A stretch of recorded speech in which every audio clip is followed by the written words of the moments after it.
All right, so my headline caught you and says, I'm gonna check this out. How to move your router from one room to another. Before you go through this, I wanna advise you that it is cheaper to go ahead and pay the dispatch fee and the line run fee than it is for you to spend $20 on an Amazon product to run the line. First off, you can't get that fiber in dirty. If you do, it's no good. You're just complete. It's like getting mud on these glasses. I can't see anything. So think about it. Now, since you've thought about it and you want to continue with the video, let's go ahead and do this. Depending on what kind of fiber line you have, if you have your fiber that goes into a small form pluggable like this, which will be sitting in the back of the gateway like this guy here, then you're going to want to make sure you get the proper one. Well, you already have this, but if you have an Ethernet, that is actually very simple because the product that the AT&T technician probably left you is called an 010 or 010. This is going to be the actually easiest way to do this. I kind of have a little wire on the ground. I live by myself, so my ex-wife and kids, they're not really going to be like, hey, there's wire on the ground.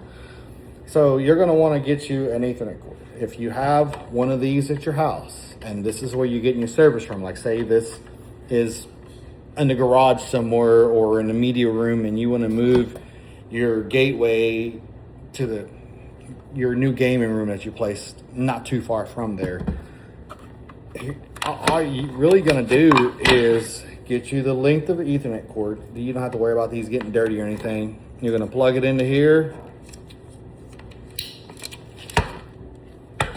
And this is going to be on the wall. Please don't remove it because you will be billed like crazy.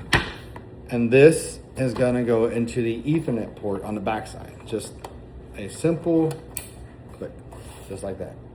Okay? That's going to get you the move. Now, again, this is a short cable. We're mocking 100 feet of Cat 6 that you're going to run.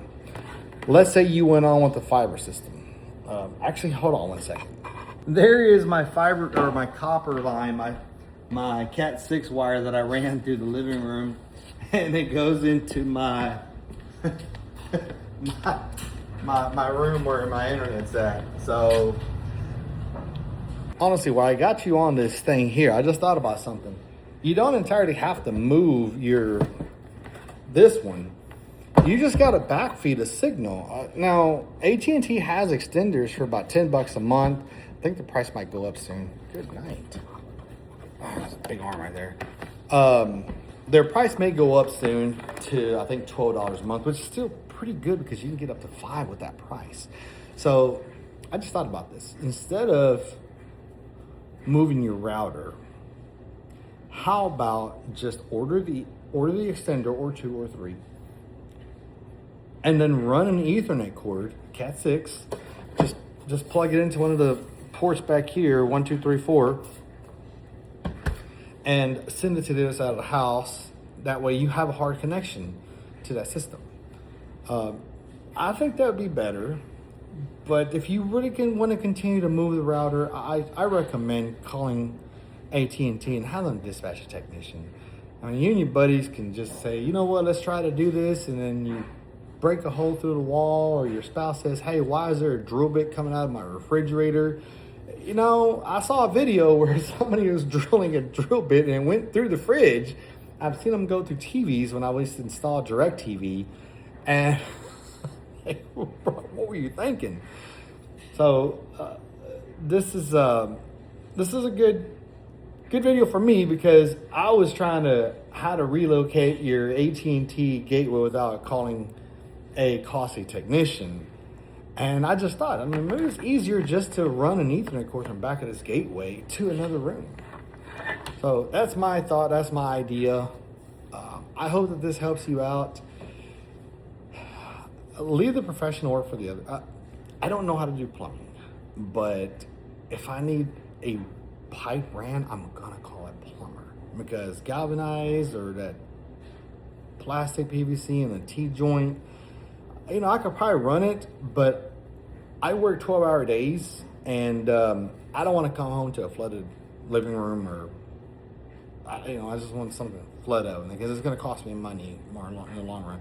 That $15-20 50-foot piece of galvanized pipe or that red and blue flex conduit end up costing me thousands of dollars in time and money and time and money, same thing. Professional coming out, because they're going to tell you, if you think it's cheaper for someone to do it for cheap, or a novice to do it, wait till a professional charges you extra for him fixing it. So yeah, let's go ahead and that's how I would do it. You got to be able to punch a hole through a wall, seal it, place a jack, all that good stuff. This is more of an educational video than anything else. See you next time, guys.